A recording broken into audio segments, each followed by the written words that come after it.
Welcome to Visionary Voices Exchange, the podcast that disrupts how we think about blindness and low vision. So join us as we amplify the voices of individuals, families, and professionals living, learning, and thriving with blindness and low vision. We're your hosts, Janet Lebrecq and Carlos Servan. Hello, everyone. I'm Janet Lebrecq, and I have an exciting guest who is joining us today. Welcome, Melissa Bulbeck from LS&S. Thank you for having me. I'm super excited to be here. Yeah, we're really excited to have you too, because we are still in the holiday season here, just getting started. And one of the reasons why I thought you might be a fantastic guest for our audience is because of all the products that LS&S has to offer. And I know you guys have a huge catalog of different low vision aids and devices, lighting, all kinds of products, adaptive games, other technology solutions. So I thought, since we're in the holiday season, it might be a great opportunity for people to hear from you and to hear what kinds of gifts that people may be wanting to think about if they know someone who is visually impaired or totally blind or is looking for adaptive technology solutions. And so I thought maybe we'll start with, how did you get started with LS&S? Oh my gosh. So this is a good story, and I will try to make it not long. My father owned his own business selling science supplies to high schools. And he really enjoyed owning his business, and always encouraged my brother and me to try to have the opportunity in our careers to own a business. Great. Thanks, Dad. So 30 years ago, he loses vision in his second eye with the wet form of macular degeneration. Effectively, it was more myopic degeneration, but similar to the wet form of macular degeneration. I send a catalog to him, and here, Dad, go find yourself a talking watch. And my father gets this catalog, and he says, this is a great idea for a business, but the catalog really stinks, and I think you should buy the company. And so 5 years of negotiations and conversations with the former owner, and my husband and I bought the business when it was in Chicago in June of 2001. So it's really, as a result of living with a type A father, but also, a family member who was visually impaired, that really brought us to the company. And so my husband and I have now been running it for, holy smokes, 25 years. Whew, time flies. Wow. And do either you or your husband or anyone else in your family have visual impairments at all? I don't yet. But I have my father's eyes and his same myopia, and I am carefully watching and waiting. Mm-hmm. Well, your business that you have currently will certainly be helpful. Then you've got all the products and things there that can help with increasing independence and all kinds of other tools and strategies that work really well. So what would be maybe your most popular, if there is a most popular item that people purchase from you? In general or as a gift? In general, and then as a gift. Well, I would say in general, the most popular on a strict volume basis, just because they're inexpensive, but still so super helpful, bang for the buck, would be the low vision pens, the bold line paper, these super simple, super inexpensive daily living aids that can really make a big difference at a low cost. Or this time of the year, the low vision calendars. We sell thousands of the low vision calendars, not really expensive, not a huge outlay, but to help someone stay organized at a low cost, it's a really great tool. So, I would say volume-wise, it's these simple daily living items that we sell the most of. I think that's really interesting and a great point, because a lot of people assume, and they assume correctly, depending on the category of things that we're talking about with regard to aids and devices and products to support individuals that are blind or low vision. They assume that all of the types of adaptations are very expensive, when in fact, there's a lot of very low cost, very simple, as you said, one of which, let's start in the kitchen. So one of which I use myself is the locator dots. They're self-adhesive. They stick to any surface very well. So I use them, for example, on my oven, because, you have to set the temperature to preheat your oven. And so I have locator dots on that. I also have locator dots on my microwave. How have you seen other people use some of these types of products? Oh my gosh, I would say the sky's the limit with dots. Any kind of a labeling device. I mean, we have dots, we have the locator dots, we have the Velcro dots, although you can't call them Velcro without a registered mark, but like the little fuzzy dots. We have bump dots, we have halos. I don't know if you are familiar with the Halos brand now. Halos stands for Home Appliance Labeling Overlay System. Okay, I And am not they familiar. so they've become really popular. They are shaped foam stick-on, markers for labeling different appliances in the home. There is a set for the microwave, there is a set for the oven, and there is a set for the washing machine. And so there's different shapes to denote different activities. So, for example, in the microwave set, I think there's a popcorn button, there's a start stop button. Maybe there's a potato button. I'm trying to look at it really quickly to see what they have. Pizza. There's a pizza button.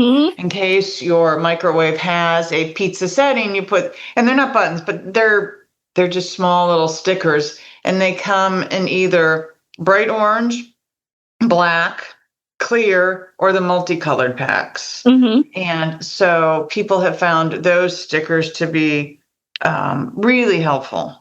And the lock dots now, there's the original lock dot, which is the really small bump, but there's also now a dots and dashes package. A lot of people like the lock dots because they're relatively small. They're kind of the smallest of the bumps. And the dots and dashes pack has a number of single dots, some double dots, and then a long bar. And so that allows a person to, have three distinct types of dots in the dots and dashes pack. I think in general, this whole category of labeling is a really important category for people.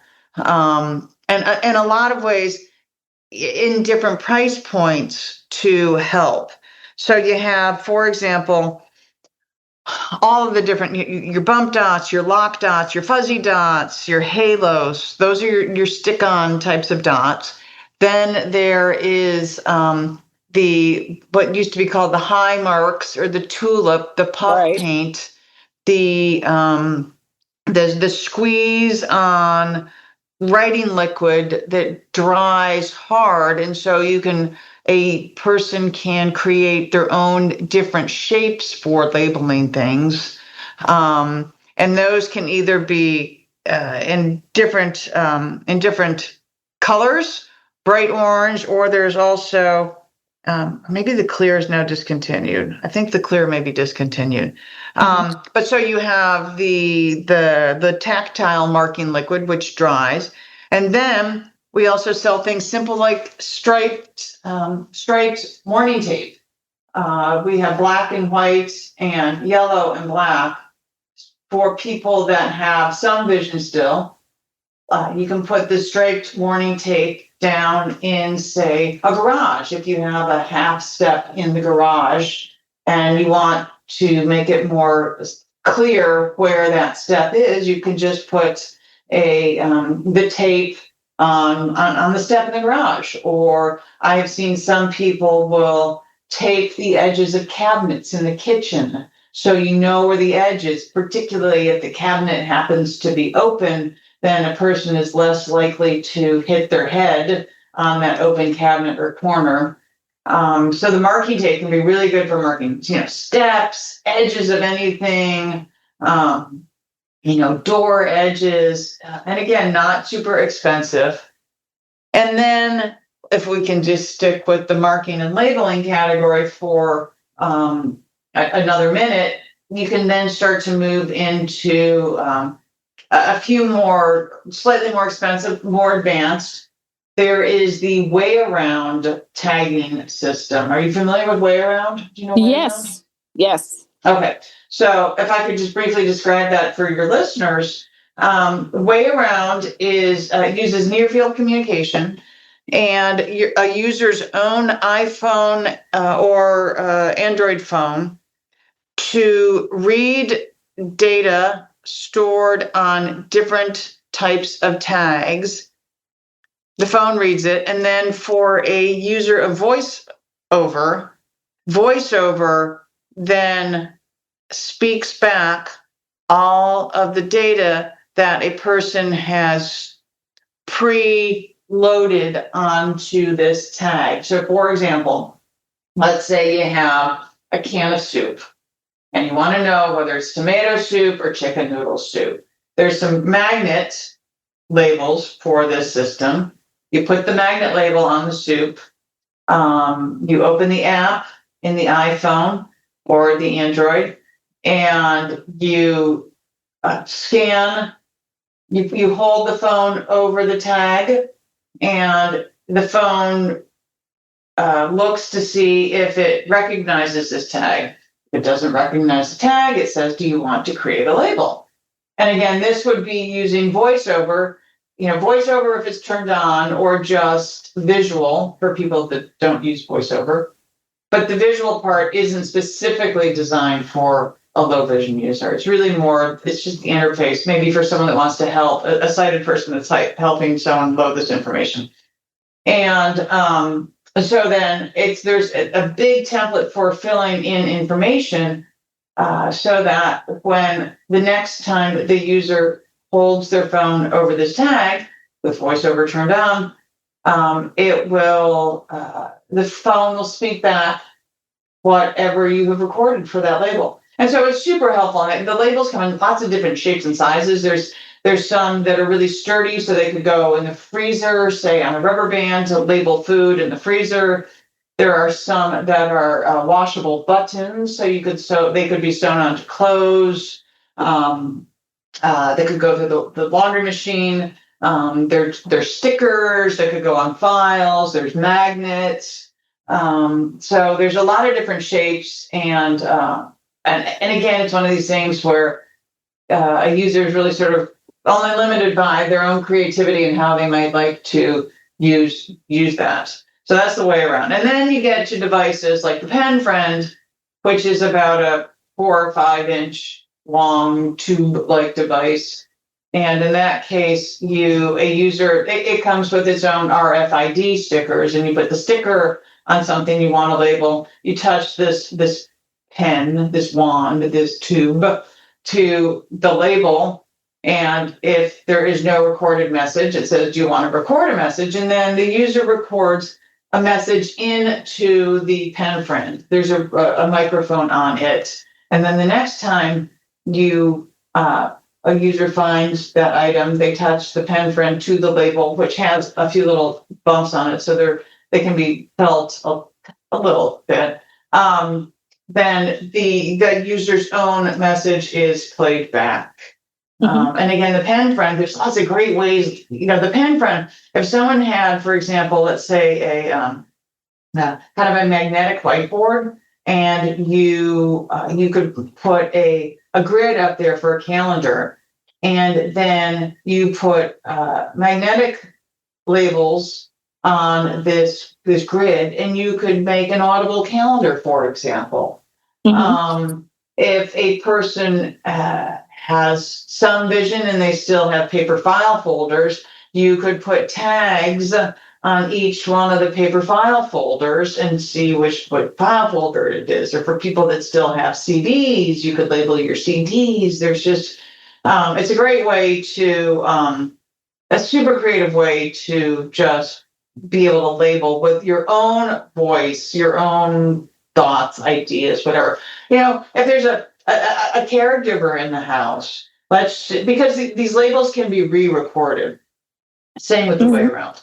The labels can be re-recorded, and so if, say, you have a little place where it's kind of like a re-recordable sticky note where someone's coming into the house, and so you record a message for them. The first thing they do is they touch the pen to the label to see what the instructions are for that day. Oh, sorry.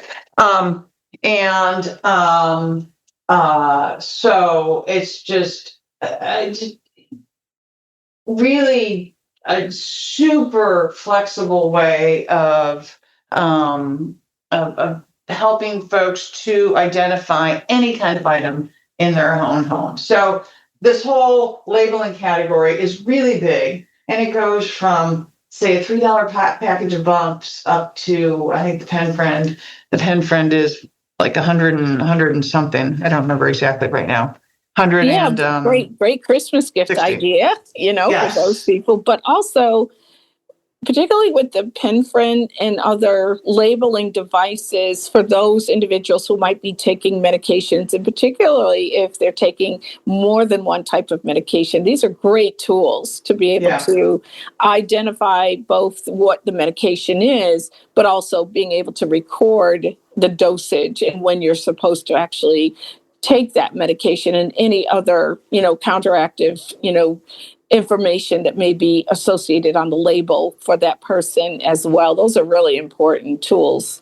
And particularly since they can all be re-recordable, they are re-recordable, so that when you finish that bottle, say you put a label on a particular bottle of medicine, either the bottle of medicine or if you put it into a pill box and you finish that bottle and you want to move it on to the next, particularly if you don't, if you don't stick it directly to something and you use a format, maybe you stick the sticker to something that can be taken on and off, and it can be re-recordable. So you're reusing them, repurposing, and it really just super, because it's a personal message. It's whatever information you want on there. Really helpful and beneficial.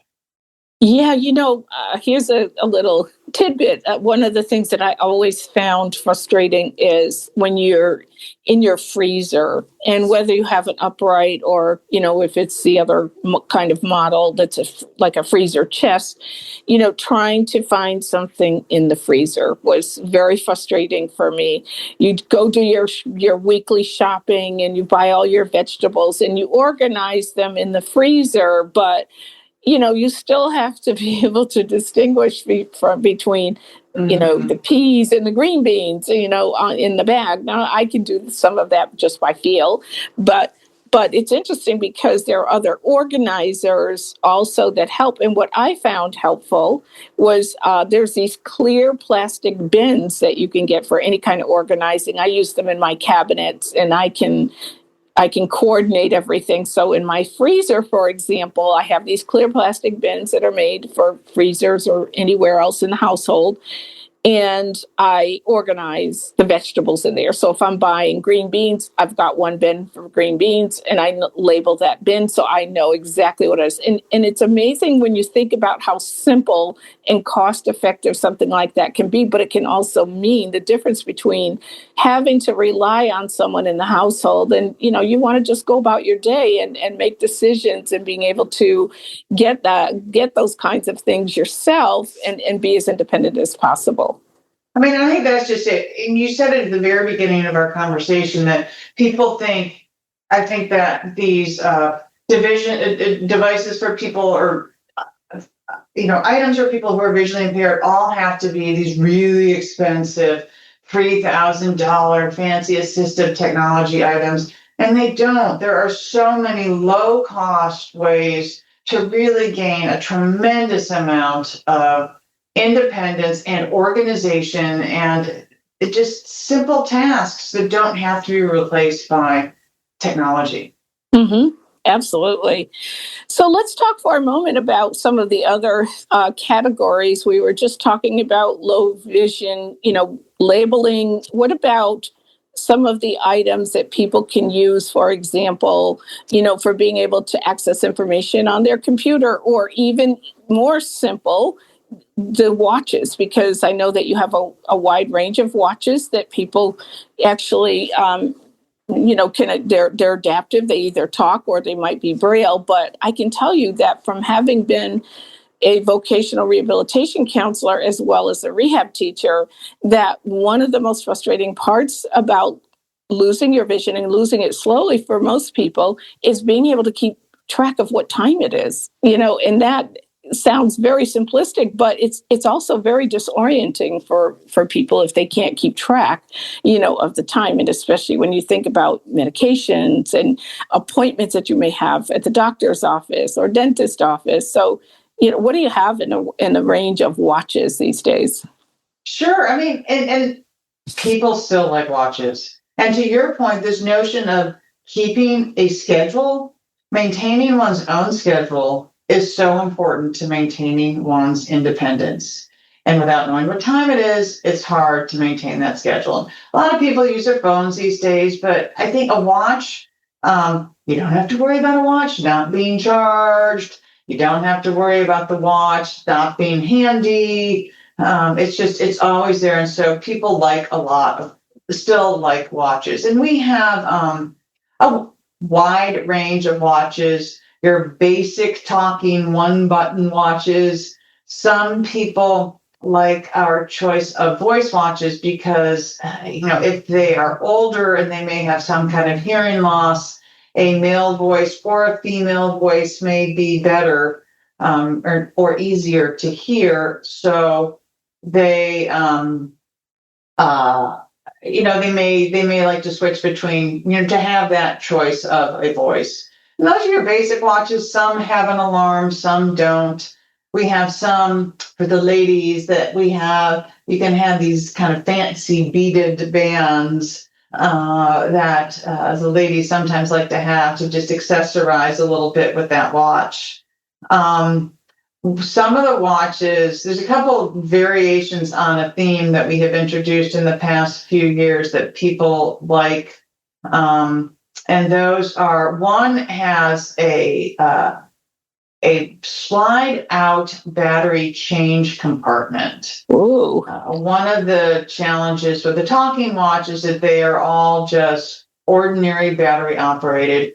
And depending on how much someone uses the talking feature, which can use a fair bit of battery, those batteries die.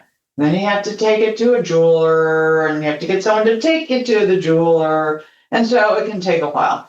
So the slide out battery change compartment watch, you just use, say, the pointy end of a paper clip, and a user just pushes out the battery compartment. You pop the one out, you pop a new one in, and a user can change it themselves. Or if their hands aren't quite that nimble, maybe they ask their neighbor or their kid or something like that. If it's just requires too much dexterity, I'm not saying that it's hard, but thinking of my father, whose fingers never could have done that, you push it out with a paperclip. And so that's great, right? Again, enabling more independence because you don't need someone to take you to the jeweler. You don't need a jeweler. You just have to get a supply of batteries and change it yourself.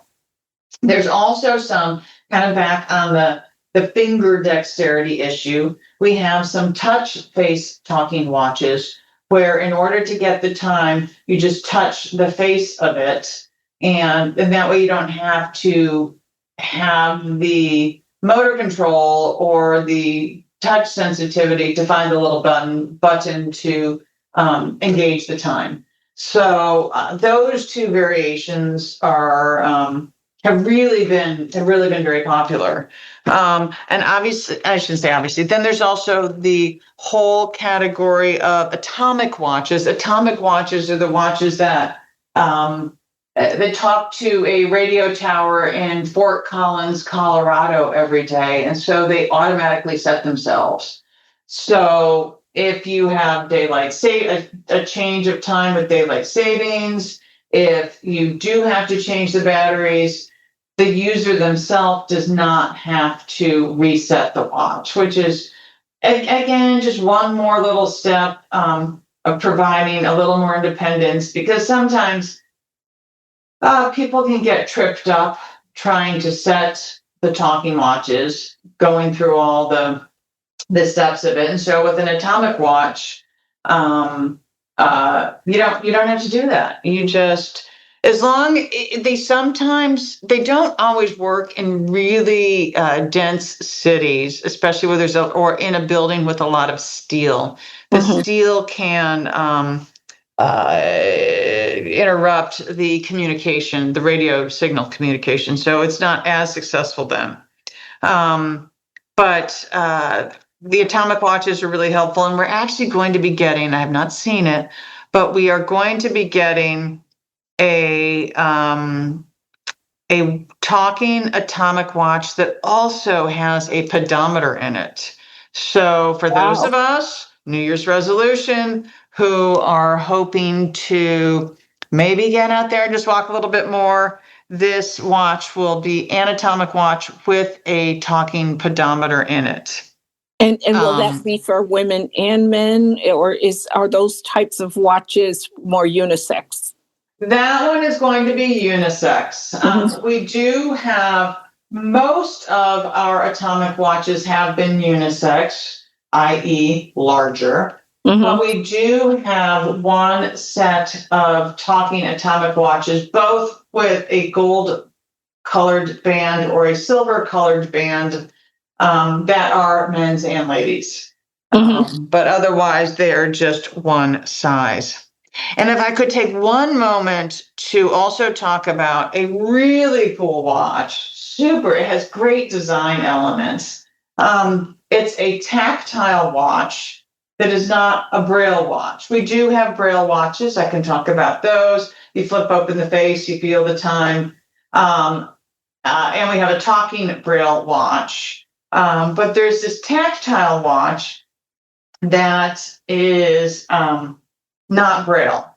And the original watch used to be called the Bradley.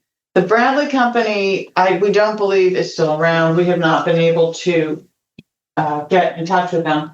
But there's some other similar versions to the Bradley watch. And basically, the design on these is just so wonderful. It's a tactile watch. There is one metal ball bearing that moves around to mark on the inside of the watch to mark the hours.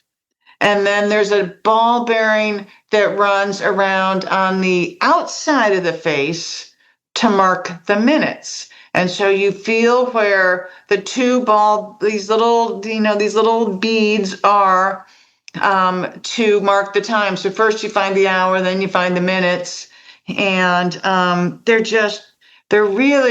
very attractive.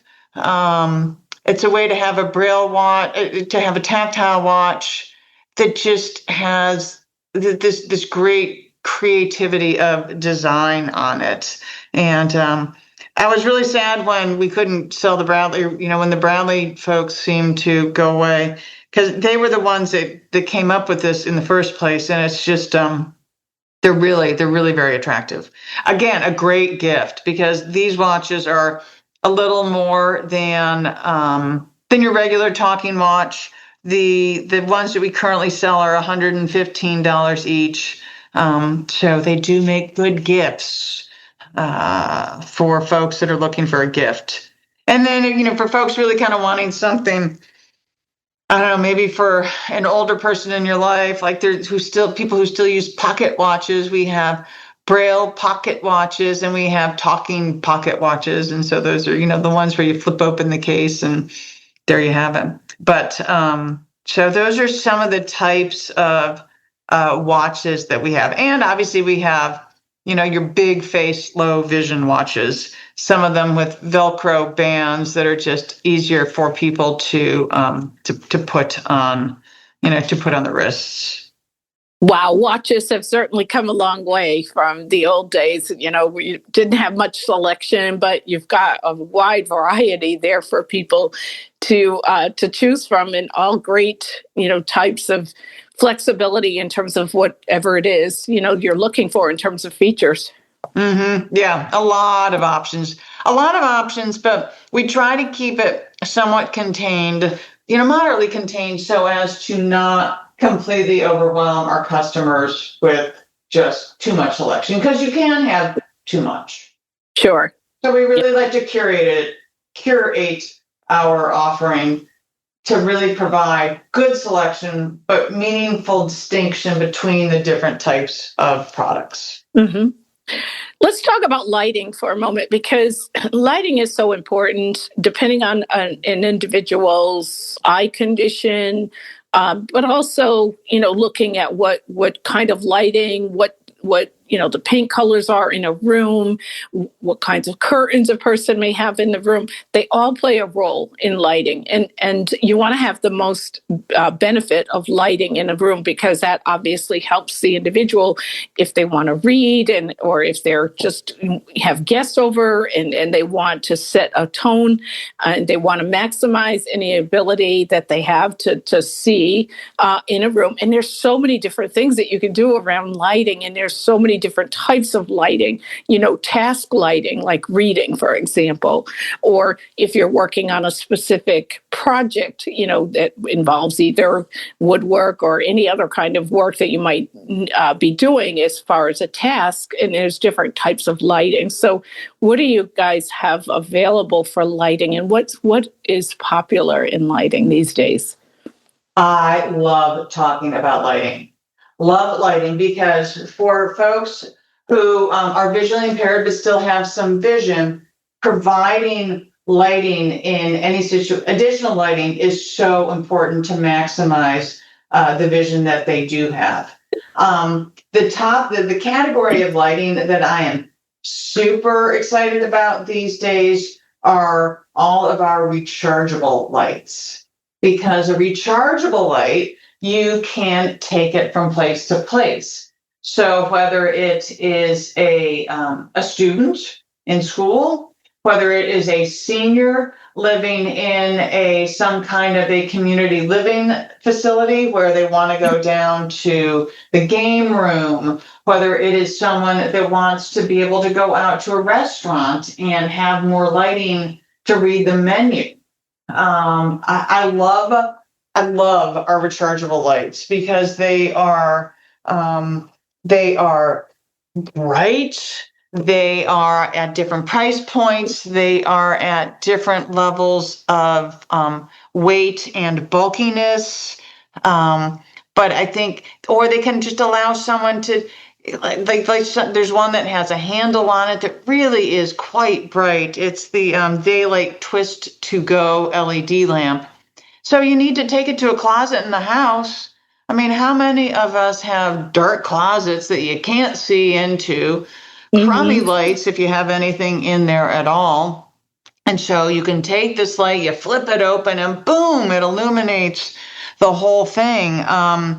And it has a little carrying handle. So I think that, we have probably about 4 or 5 different rechargeable lights right now, and I'm super excited about these. And when we go to trade shows, I love showing them off, because it just especially there's one that where it kind of collapses down and twists around and closes up into this really neat package. So for say a college student, you can just easily toss it in a backpack. So the whole category of rechargeable lights is really in a whole new place right now.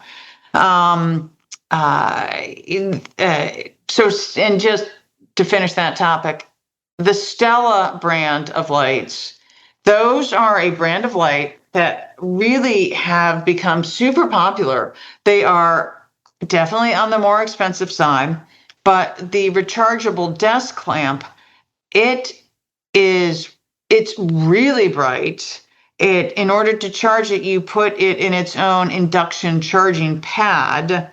And it is truly a desk light, and it's going to provide a lot of lumens for its output, and different color temperatures and different dimmings. Oh, I should talk about, well, mostly the lights up until that, Stella, have not had this choice, but now that we are in the world of LED lighting, LED lights are often described by their Kelvin temperature. Back in the incandescent days, you had one color tone, I will say, with your light, and that's all you had, right? You got what you got. And they were these sort of softer, quote, warmer tones. And now with our LED lights, there's a much broader range of colors, and they're described on the Kelvin scale.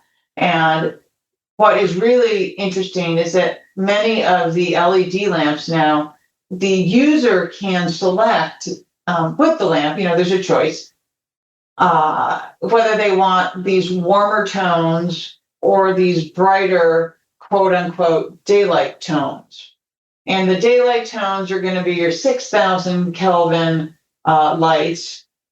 And your warmer tones are going to be your 2,800, 3,000 Kelvin temperatures. And to have a light where you can just change it on demand is great, because maybe you had talked about woodworking. Say you're woodworking or you're crafting of some sort, and that color rendition is important for the task. And those cases, you may jack it up to 6,000 Kelvin, because you're going to get just much better color accuracy. But when a person is reading or just, say, sitting in a room, they may not want that harsh white light.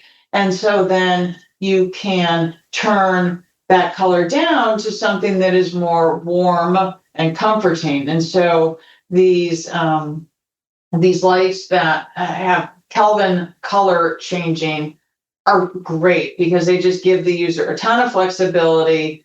And then many of them also, then in addition to this color changing, they will have dimming steps. So,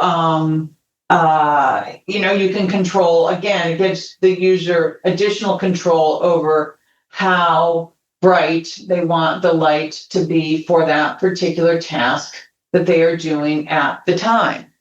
And, our lights in general, almost all of them now are LED. There's maybe a small handful that aren't, but all of these, lights now can come in floor lamp models, desk lamp models. And then we also have a lot of task lamps as well. I'll say like really task lamps, like a headlamp or a flashlight. And a headlamp is great because if, say, a person needs to work on something in the garage in the dark, you can, with the headlamp on, you have that light directed right at your hands, right where it needs to be, so that so that you can work on that small activity in your hands with greater facility. So the headlamp is great, or like flashlights are great. Again, if you need to see into that dark corner of the closet, a flashlight is super helpful. Then I will also note, I live in Buffalo. We are in Buffalo. LS&S is in Buffalo. Our winters are long and dark. And dark, yes. For those of us that live in long, dark winter climates, a lot of people get seasonal affective disorder, which is basically you don't see enough sunshine. And these SAD, seasonal affective disorder lights, have been around for a long time. But we've just started offering one, think gift idea, where it's both a desk lamp, and then you flip a switch and it becomes a 30-minute SAD lamp. And so supposedly, I have not used one myself, full disclosure. If you sit, in front of one of these lights for 30 minutes a day, they really are supposed to help improve one's mood in these dark and gloomy climates. And so we have a great LED light from Daylight that is both a attractive looking desk lamp and then an SAD lamp. And so I think those are really a super exciting addition to our lighting offering. So I think, within lighting, just to think about portability, Kelvin changing colors, and whether desk or floor, and positionability. There's like we have this one set of lights is now called the Duo, where there's two independently positionable bars, and so you could either put them together for super bright or spread them apart to illuminate a broader surface. Just little stick-on lights so that you can quickly hit a button and boom, it lights up. Just put in new batteries. Lots and lots of great options in the lighting category. Well, it's interesting too, because equally important about lighting also is the placement of the lighting. And especially if you're doing tasks like reading. And a lot of people think, okay, I'm going to put the light right in front of me. I'm sitting in a chair, I've got a book in my hand, and I'm reading a book. But you actually get better illumination with those types of lighting, that type of lighting, when it's actually behind your shoulder, your right shoulder or your left shoulder, depending, on who you are as an individual, what you're doing. And so it's the placement of the lighting also. And I can also remember going into people's homes and what I loved about doing vocational rehabilitation as well as rehab teaching is you get to go into people's homes. So you're in and out of people's homes all day. So you get to see, where the problems are, because let's face it, when you go into a doctor's office, particularly if you're having a low vision evaluation, by somebody that's going to evaluate what your vision condition is and what may be the best lighting, what can you see, on the chart, but the conditions are optimal there in the doctor's office. But then when you go back home, it's completely different. And oftentimes a lot of that has to do with the lighting, where how much light is coming in, to your windows, whether or not you have dark curtains that are blocking the absorption of some of that lighting. And maybe depending on your condition, you don't want bright lighting, but there's so many things that you can do with regard to placement of lighting as well to optimize or to minimize, if you're experiencing, extreme glare and it causes headaches, and you don't want to be sitting right in front of your window if that's the case. So there's lots of things, and it sounds like the array of lighting that is now available is much more customizable to the task or what you're actually trying to accomplish. Absolutely. I mean, that notion of the light coming over your shoulder when you're reading is so important. And it's just, and folks like yourself, the vocational rehabilitation specialists, it's these small changes in one's surroundings and your activities and how you process something that make a huge difference without necessarily costing a person any more money. And it's this recognition that you have to do something a little differently. And so, and when you went into people's homes, I'm sure they just really were so amazed by what you let them know that they could do that they hadn't necessarily realized. Yeah, you get used to what's in your home, and after a while, you don't see the issues anymore. And not just visually, but you're not thinking about the makeup of your room, and you're not thinking about the potential barriers, that may be certainly limiting your vision and limiting your mobility. And, thinking about mobility in the home and safety in the home, that's another big, big area that people have to manage. And so I was thinking about mobility aids, and there's all kinds of mobility aids that can help people. You have the collapsible canes, the white cane that identifies a person when they're out in public and they're traveling with the cane. But talk about some of the things that are out there now and available in mobility aids. Oh gosh, absolutely. So, starting with folks, we'll start with folks that use a white cane for the blind. There continue to be lots of new, I shouldn't say lots, but important new additions in that field. We are an Ambutech distributor, probably one of their largest, and Ambutech, I think with all of the various permutations and configurations of their canes, I think there's something like 250,000 iterations of canes that they could make for a person. And they have brought to market a couple of new products recently that have really been popular. The first is the no jab cane for folks that are active white cane users. I am sure they're very familiar with the handle in the gut syndrome, where if you hit an unanticipated wall and the cane doesn't move, but that just means that your gut absorbs the impact. The no jab cane, the handle is on a compression.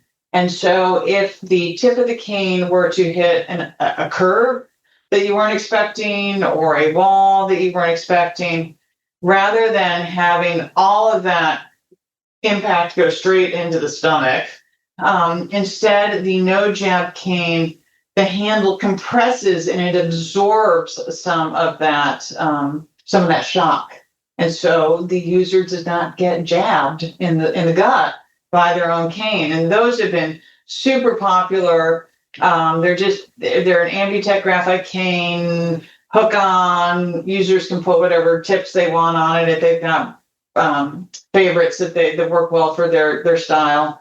And they also have this red leather handle that's a little more comfortable than just the regular golf grip handles that are there.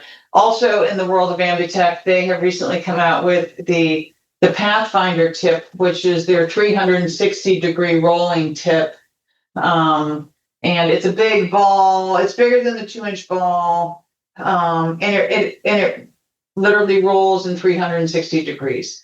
The rolling balls will just sort of roll side to side, but this one rolls forward, back, side to side. And again, it gives a user a lot more a flexibility in the way that they can easily slide the cane. There also have been on that kind of prior to the Pathfinder tip, there is still a tip, not from Ambutech, called the OmniSense.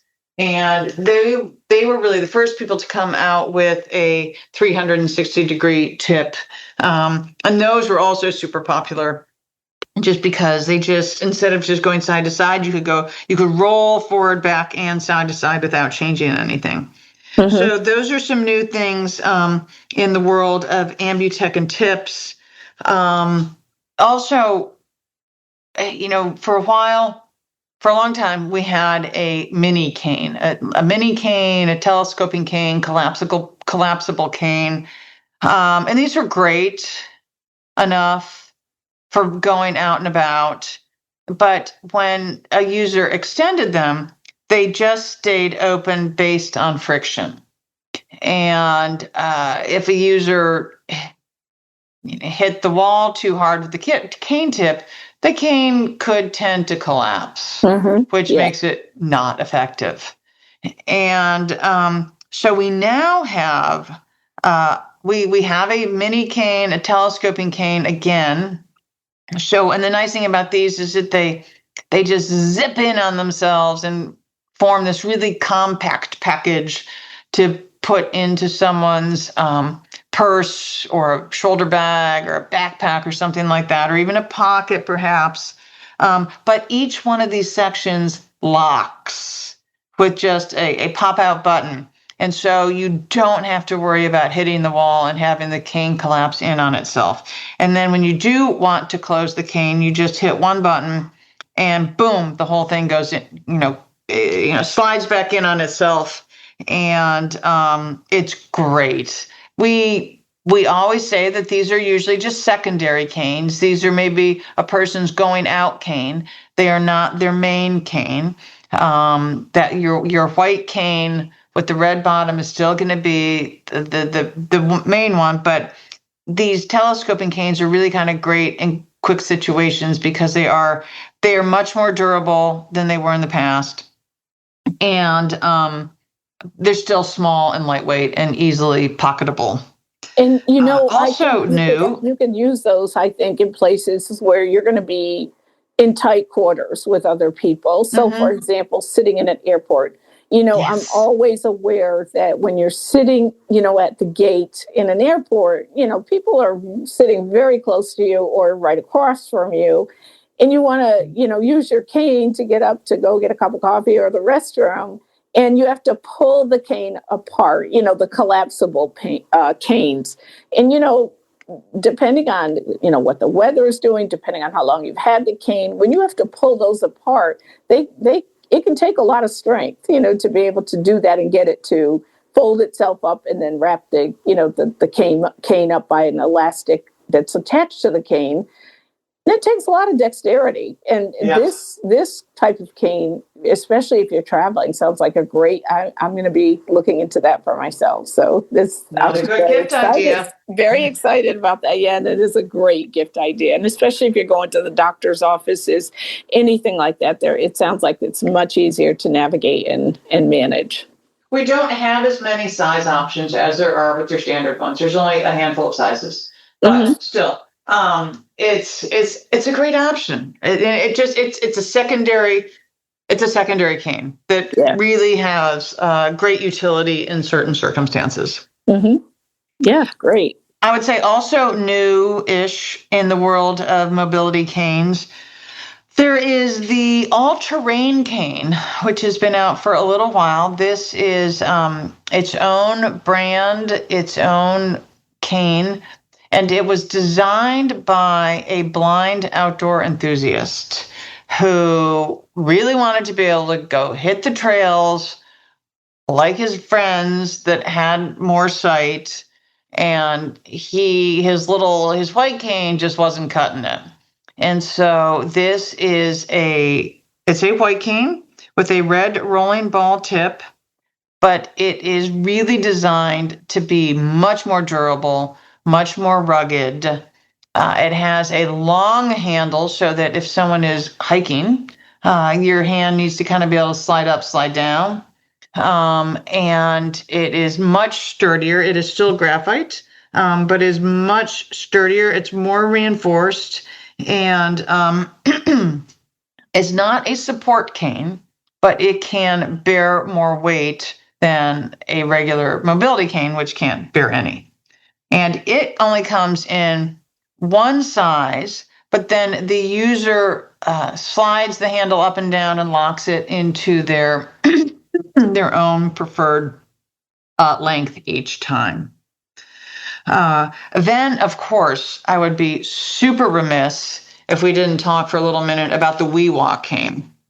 The WeWalk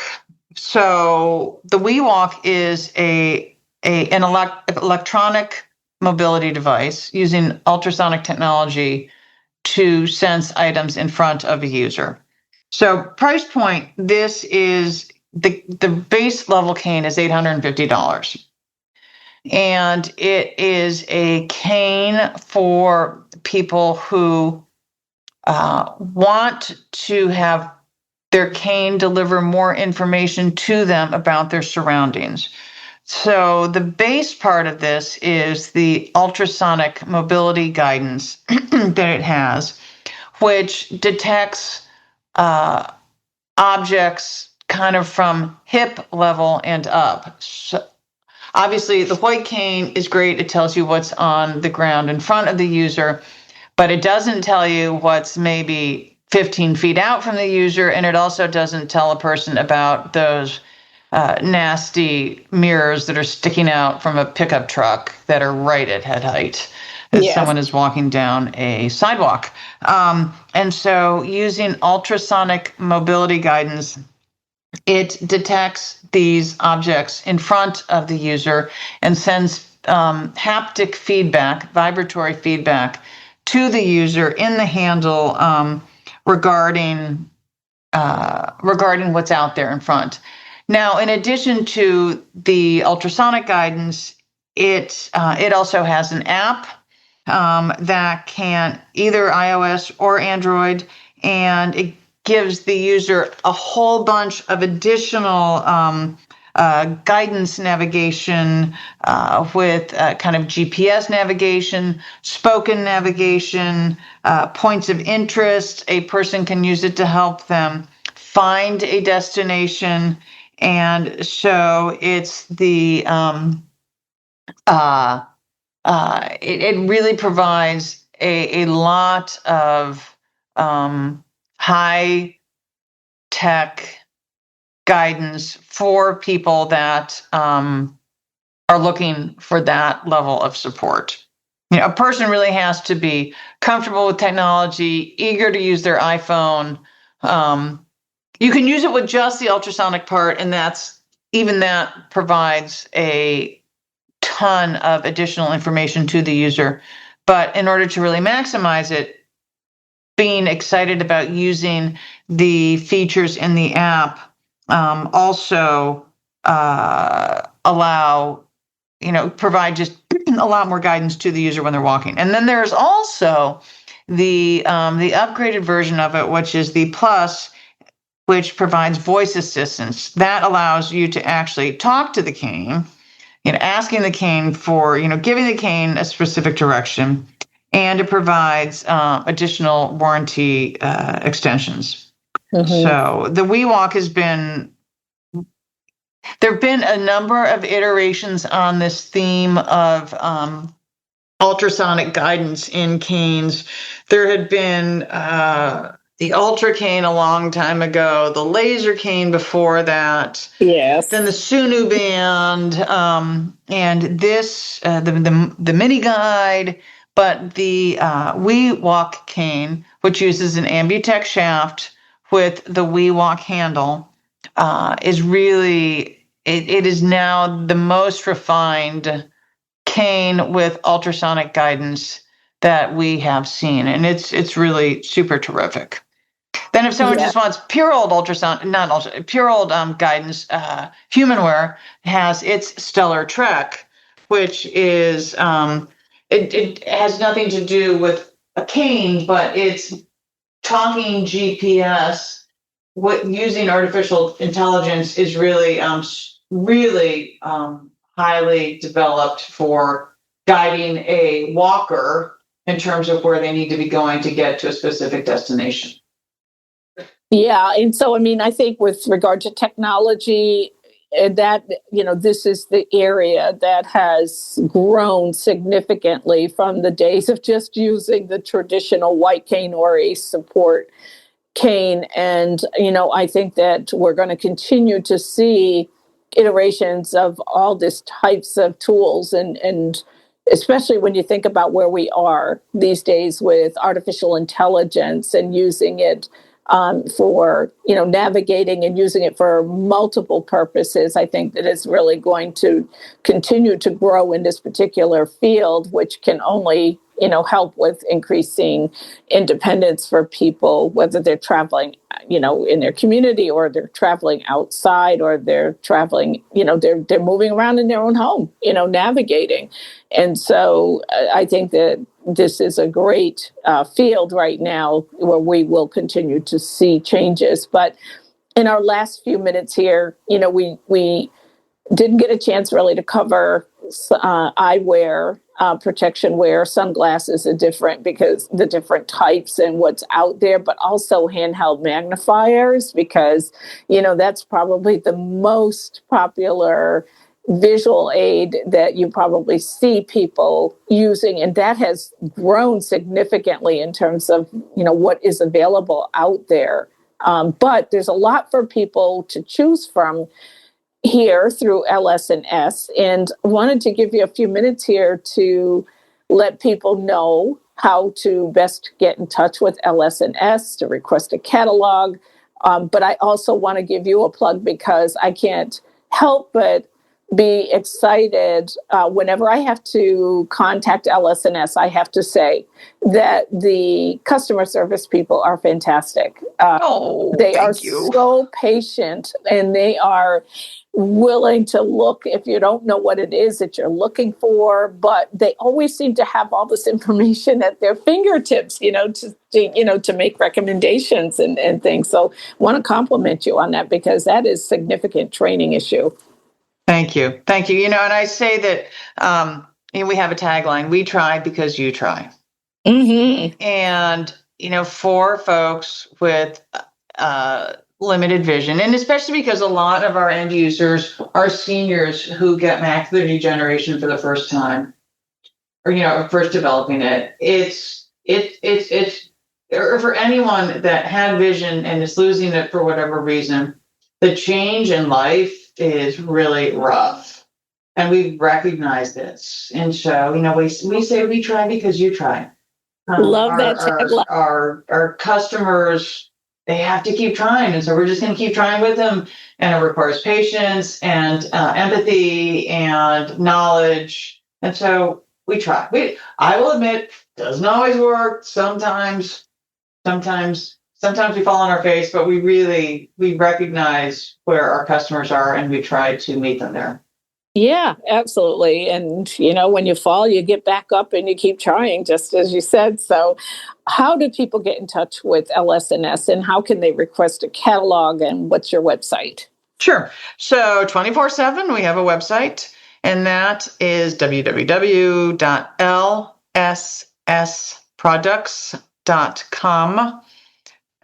Like Larry, Sam, or learning sight and sound, lssproducts.com. Monday through Friday, we are available here East Coast time, 9 to 5 in Buffalo. 1-800-468-4789. Or you can email us at lssinfo@lssproducts.com. And if I could just give one plug for us, because I don't know about you all, I am tired of the chatbot, and I am tired of pressing 7 different numbers to get to a live person. So when you call us, you're going to get a person. You won't get a chatbot. You get a real body, and it's not going to be hard to find us. And I absolutely love that. And so I want to thank you so much for sharing all this great information. Encourage people to get in touch with LS&S. If you are looking for gifts or tools for yourself, this is a great way to get familiar with what is out there, what is available. And so thank you so much for sharing all this information with us. And I really hope that you have wonderful holidays.